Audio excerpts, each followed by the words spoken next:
Rubin, former Obama Deputy Assistant Secretary of State for Legislative Affairs. Joel, good morning.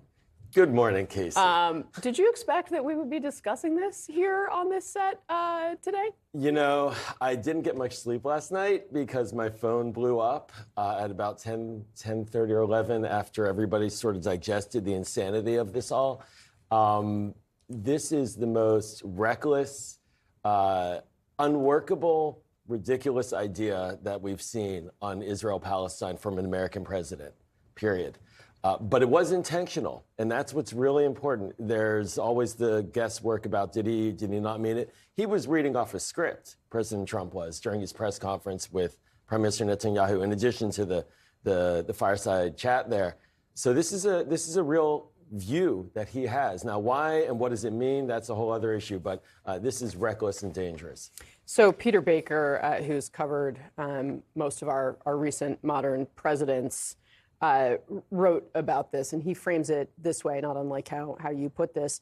Never mind, he could name no legal authority that would permit the United States to unilaterally assert control over someone else's territory, or that the forcible removal of an entire population would be a violation of international law.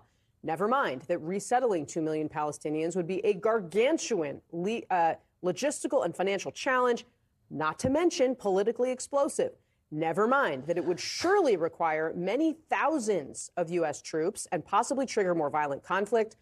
Mr. Trump's idea would be the most expansive commitment of American might and treasure in the Middle East since the invasion and reconstruction of Iraq 2 decades ago. And it would be a jaw-dropping reversal for a president who first ran for office in 2016, decrying nation building and vowing to extract the United States out of the Middle East. I mean, this is one of the first things that jumped out to me. I mean, he ran against doing this, putting American boots on the ground in this region. That's right.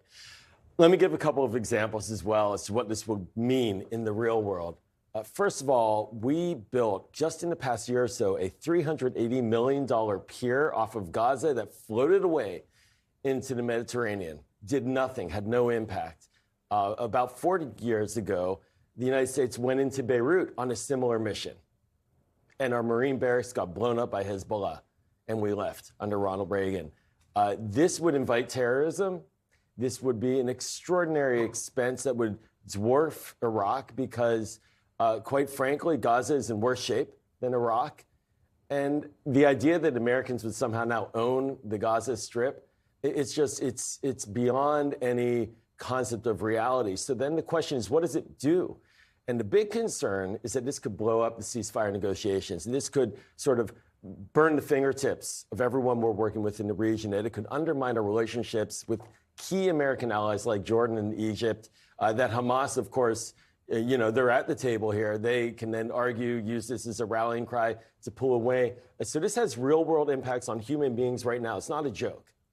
Joel, what is the possibility of this just being one of these negotiating tactics that we see from Trump, where he says something explosive, and we saw it with tariffs, right, earlier in the week, to try to influence, for example, we were talking earlier this week about Saudi Arabia wanting a two-state solution or a plan for one as part of negotiations to normalize relations with Israel.